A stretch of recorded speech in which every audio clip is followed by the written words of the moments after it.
Pagtitig nito sa kanya, bigla yung umatungal ng napakalakas hanggang sa napakaripas na lang siya ng takbo bigla. Lahat ng bitbit noon Almer ay iniwan na niya sa takot na baka maabutan siya nito kung papansinin niya pa. Kalahating oras ang lumipas, dito na siya nakabalik sa kanilang baryo. At nang makapasok siya sa loob nito, nawala ang nilalang na humahabol. Huli na nang malaman niya na pinagmamasdan na pala siya ng mga tao roon. Maya-maya pa, lumapit ang kaibigan niya kasabay ng pagtanong nito ng, "Oh, Almer, paano ka? Bakit parang hinahabol ka ata ng demonyo?" Yan. Kakapakinig mo kasi ng mga kwento-kwento yan eh.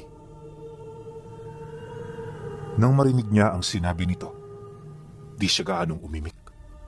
Basta ang ginawa niya, nagpatuloy siya sa paglalakad hanggang sa makabalik na siya sa bahay nila. Pagpasok niya rito, doon pa lamang niya naramdaman ang pagod na kanina ay hindi iniinda ng katawan niya. Sa isang iglap, lumupaypay bigla ang tuhod niya, tapos dito na siya nagsimulang maghabol ng hininga.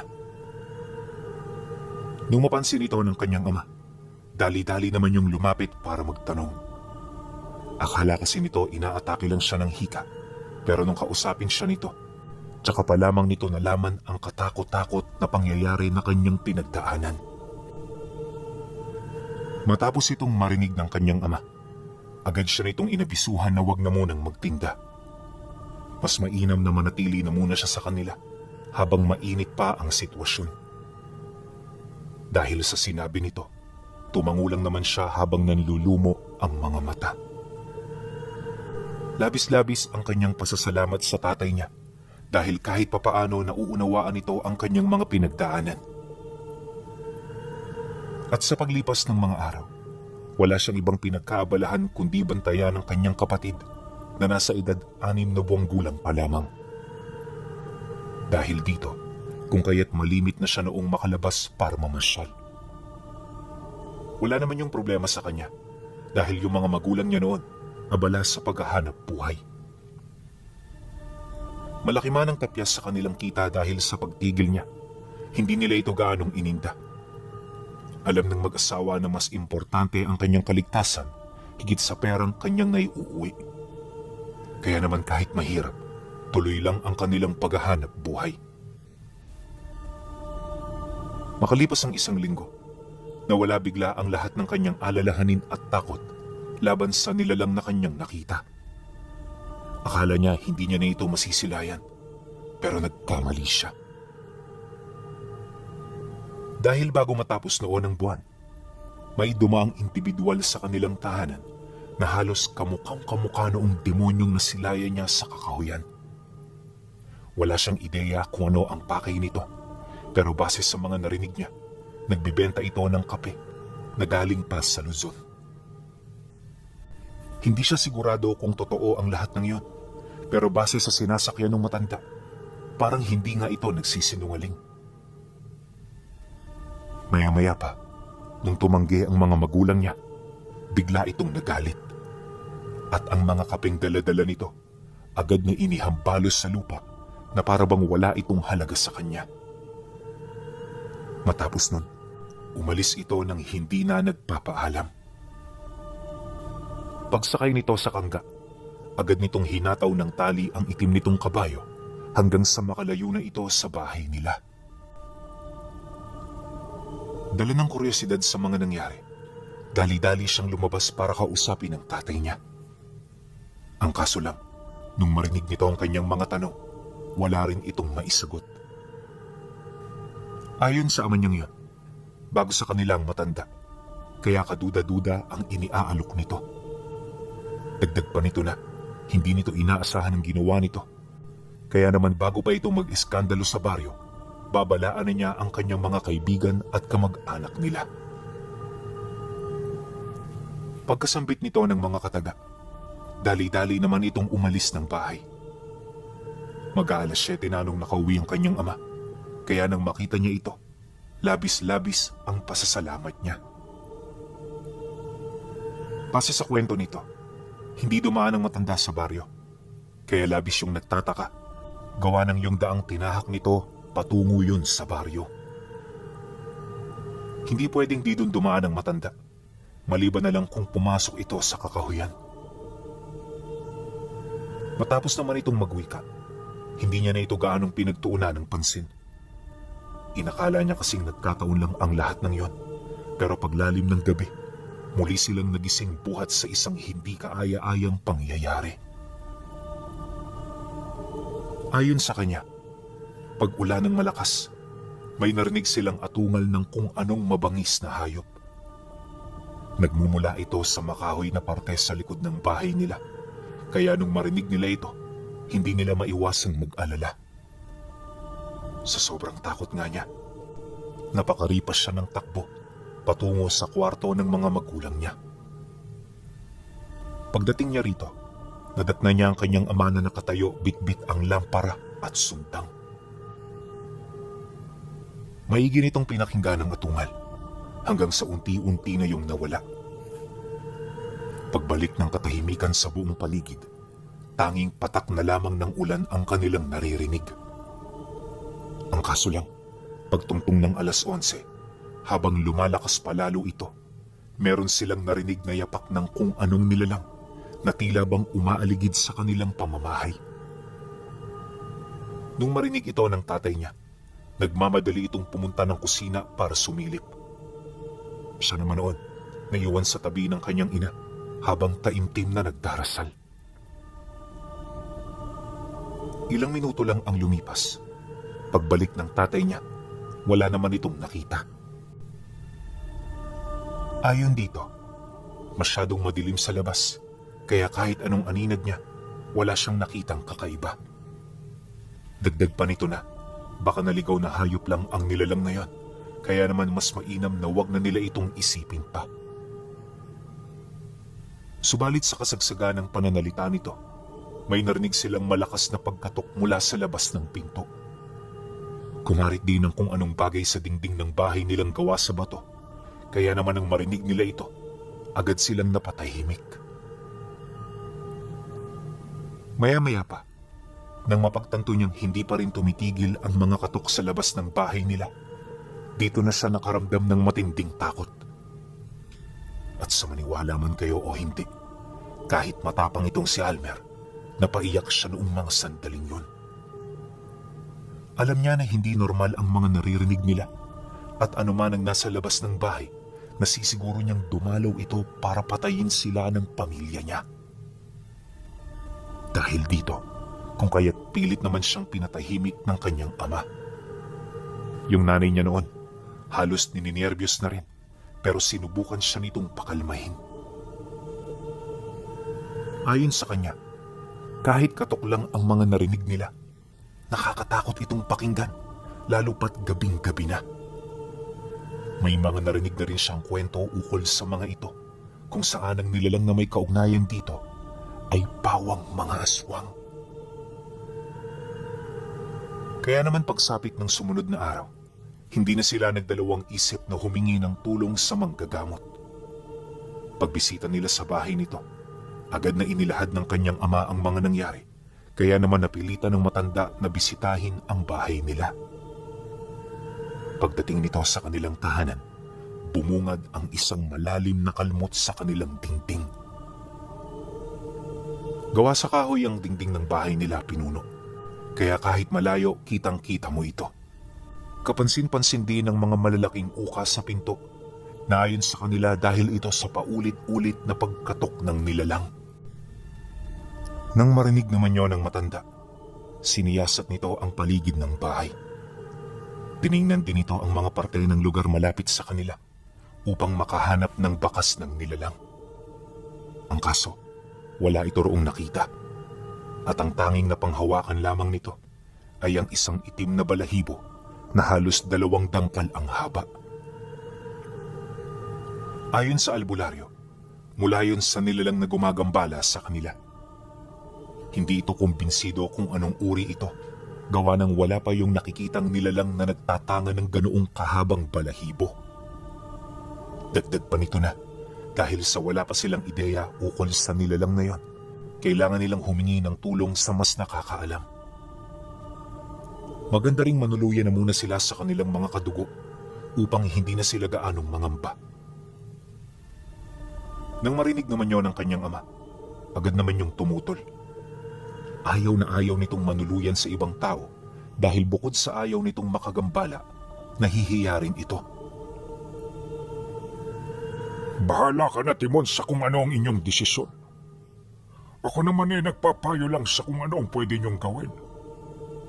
Pero huwag kang mag-alala. Ikaw at ikaw pa rin ang masusunod.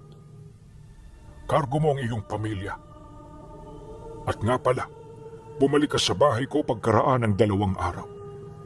Pag-aaralan ko ang balahibong ito at ipagdasal mo na sana'y makahanap ako ng kasagutan. Wika ng matandang albularyo. Nang marinig ito ng kanyang ama, hindi na ito nakipag-argumento pa. Sa halip nagpasalamat na lang din ito, nang sa gayoy hindi na humaba ang pag-uusap nila. Ilang minuto pa ang lumipas. Taimtim na nagdasal ang matanda sa harapan ng kanilang bahay. Di na rin yun nag-abalang manawas dahil ayon dito, wala namang may marka o nakatanggap ng sumpa sa kanila. Ang kailangan nilang gawin, lumapit sa mga taong pwede sa kanilang makatulong. Mariin din sila nitong pinaalalahanan na huwag ipagsawalang bahala ang mga nangyari dahil posible itong maulit. Panahon na lamang ang makapagsasabi kung kailan muling bibisita ang nilalang. Pagkatapos nitong magsalita, agad na yung umalis. Nang makalayo na ito sa kanila, dali-dali silang bumalik sa loob ng bahay para mapag-usapan ang tungkol sa kanilang mga gagawin.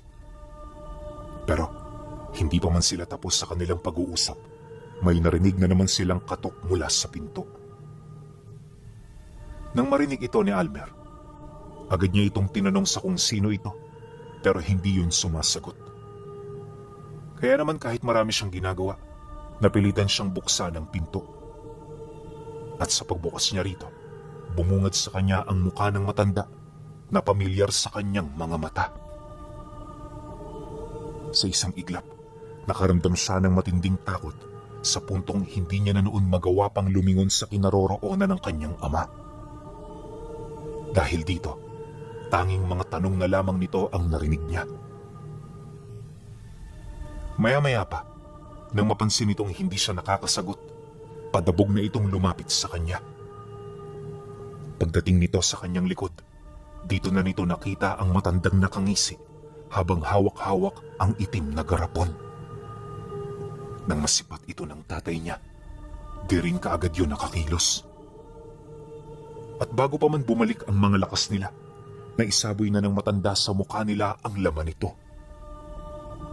Pagkatapos ng pangyayari, bigla naman itong ngumisi, kasabay ng pagwika nito ng, Babalik ako rito sa kabilugan ng buwan. Bibigyan ko kayo ng 6 na araw para mapag-isipan kung sino sa inyo ang magiging alay.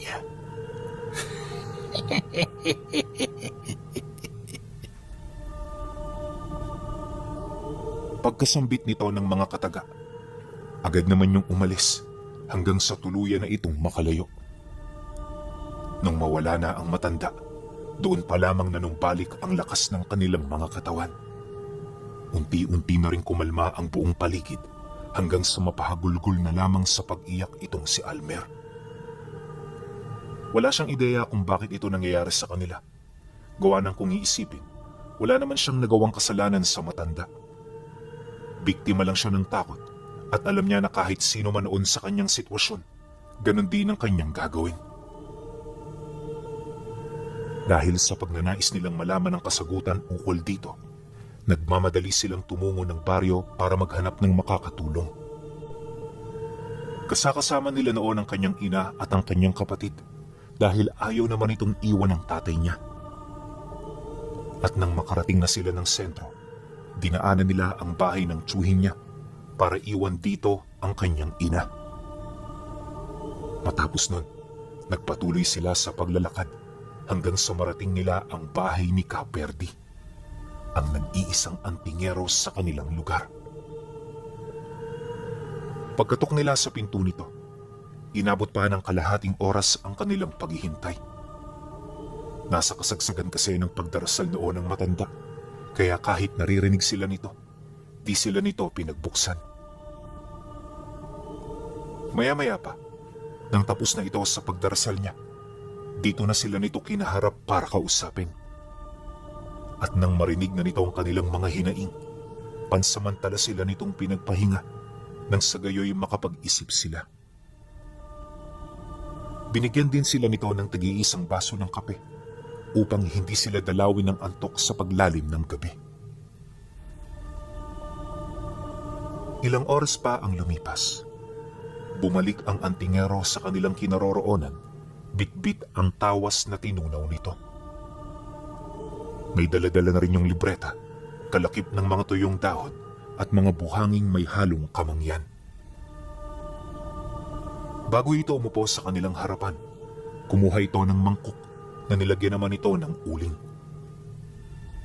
Nang bumaga na ito, tsaka pa lamang ito inilagay ang buhangin kasabay ng pagtanong nito sa kanila ukol sa kanilang naranasan. Ayon sa antingero, na sa pamamagitan ng ganoong paraan, malalaman nila ang nilalang na gumagambala sa kanilang pamilya.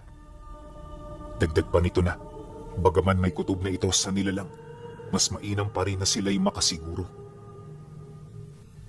Nang marinig naman yon nila Almer, hinayaan lang nila ang antingero hanggang sa may nakita na silang itim na usok mula sa mangkok kung saan ibinuhos ang mga buhangin.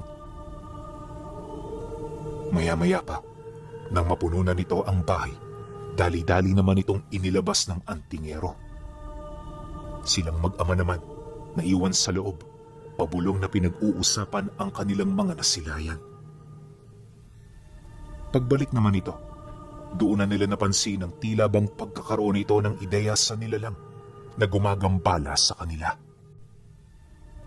Pag-upo ni Kaperdi sa kanilang harapan, di na ito nagdalawang isip na magsalita ukol sa kanyang mga nalaman.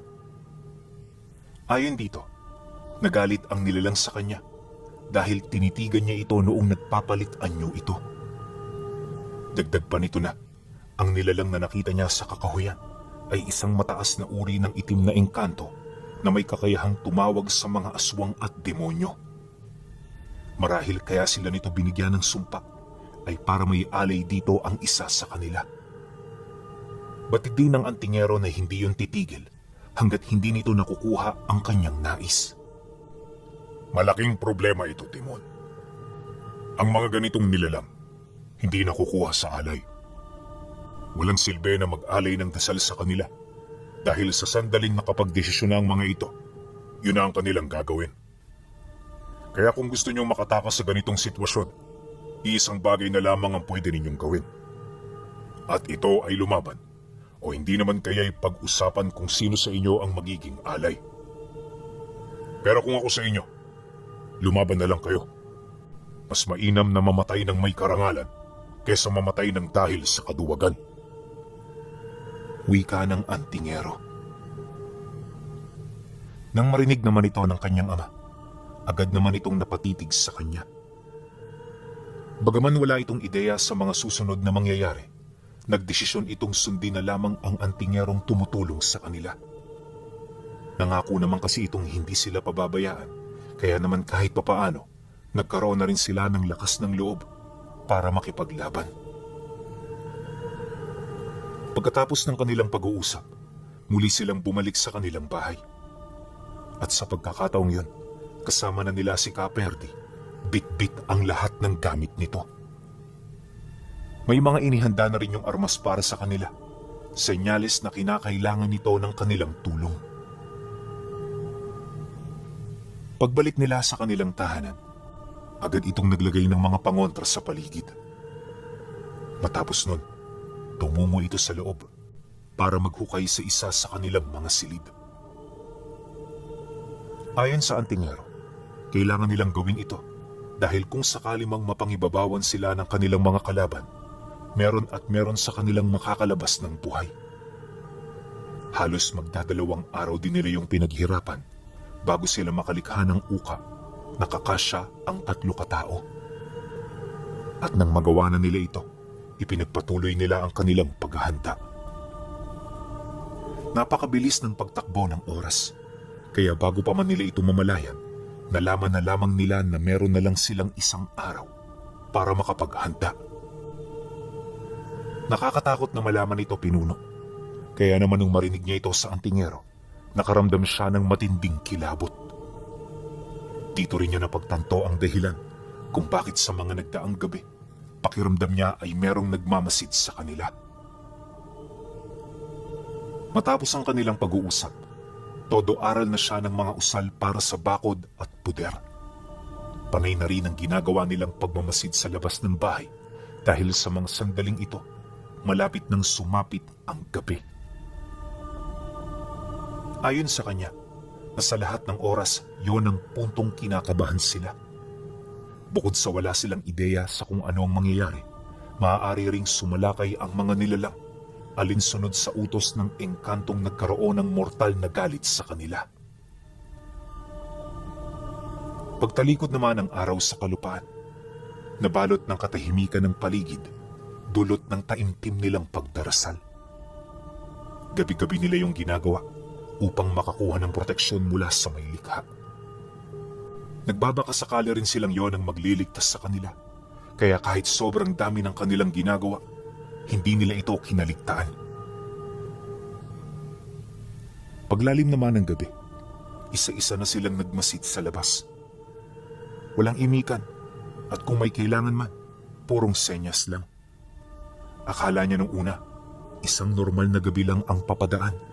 Pero pagtungtong ng 8:00, may nakita silang 2 nilalang na naglalakad ng patuwad. Mahaba ang mga braso nito, tapos meron itong nanlilisik na mga mata. Umaangil din ang mga ito, at habang mabilis yung lumalapit, kapansin-pansin ang hindi kaaya-ayang amoy na nagmumula sa mga katawan nila. Paglundag nito sa bakuran, dali-dali itong lumapit sa dingding, hanggang sa masagi na ng mga ito ang mga pangontrang nakakalat. Ang kaso lang, imbis na lumayo ito dahil sa sakit na dulot ng bisa nito, mas lalo pa itong nagwala habang pilit na naghahanap ng butas papaloob ng bahay.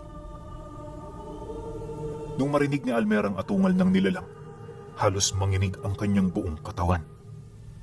At lahat ng kanyang napag-aralan, bigla na lamang nawala sa kanyang isip. Blankong-blanko siya noong mga sandaling yon, na kahit alam niya ang gagawin, hindi niya ito magawa-gawa. Pagsilay naman sa kanya ni Caperti, di na ito nagdalawang isip na sigawan siya. Bukod kasi sa masisira na ng 2 ang pinto, kailangan din siya nito para mapagtulungan nila ang mga ito sa oras na makapasok na yun sa loob.